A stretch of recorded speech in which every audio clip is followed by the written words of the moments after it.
aumento constante do preço do óleo diesel tem deixado os profissionais dos transportes aqui em Santa Catarina em alerta, as transportadoras, os caminhoneiros que estão trabalhando no limite. E, se não baixar o valor, o setor pode sofrer ainda mais. O aumento constante no preço do óleo diesel está gerando grandes prejuízos para as empresas de transporte, como a dificuldade na negociação do frete, que faz com que as próprias transportadoras e caminhoneiros arquem com os custos. Tá difícil fazer essa equação de aumento desse custo com as tarifas de frete que tem hoje. Tá quase impossível.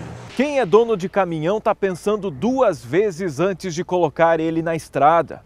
O lucro do frete tem sido baixo e a conta está ficando difícil de fechar. O diesel em si não baixar o valor, eu vou encostar meus caminhões e vou parar. Não tenho o que eu fazer. Não tenho o que eu fazer. O presidente do Sindicato das Empresas de Transporte de Carga e Logística de Santa Catarina teme que muitas transportadoras fechem as portas se não houver uma redução no preço do combustível. O transporte rodoviário de carga, ele vem de 3 anos bastante delicados, que é o 2015, 16, 17, diante da crise econômica que o país passou, e isso também tem contribuído para que as empresas fiquem mais debilitadas ainda com esses reajustes aí diários do óleo diesel. A gente tem tido notícias, sim, de vários empresários pensando seriamente em encerrar suas atividades. E nesta cadeia o consumidor também não tem como fugir dos reflexos gerados pelo custo do frete.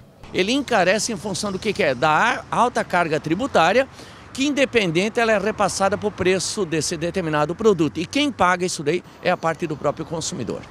Em um país que as mercadorias todas estão ou passaram em algum momento por um caminhão.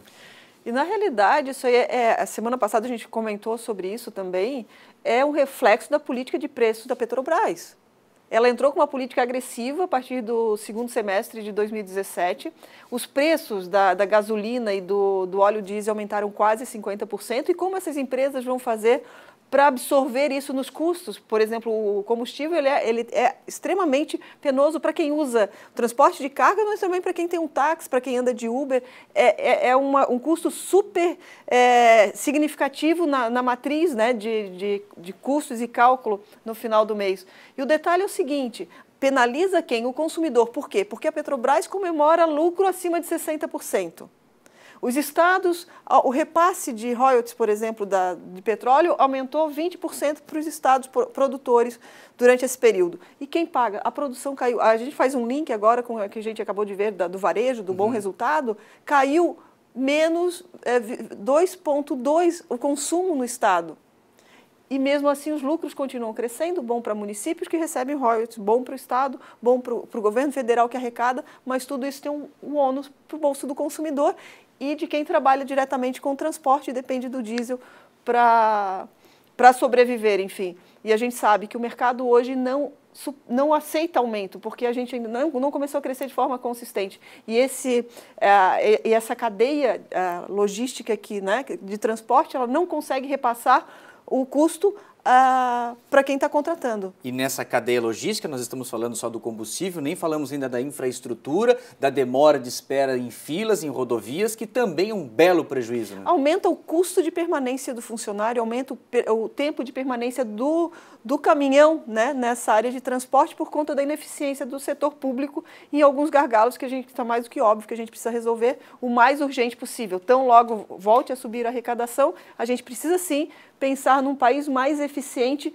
e evitando esses gargalos, principalmente quando uma empresa é destruída durante um determinado período, como a gente viu a Petrobras, e que no período seguinte, para que ela retome o lucro, porque a Petrobras ficou 4 anos sem dar lucro, né? Só a partir dessa política de aumento que transfere dinheiro do bolso do contribuinte, do bolso dessas empresas que dependem de diesel, aí a gente coloca todo o ônus para o setor produtivo, porque a gente, como falou há pouco, o transporte no Brasil depende do transporte de cargas, de rodovias e, consequentemente, de caminhões e do preço do óleo diesel.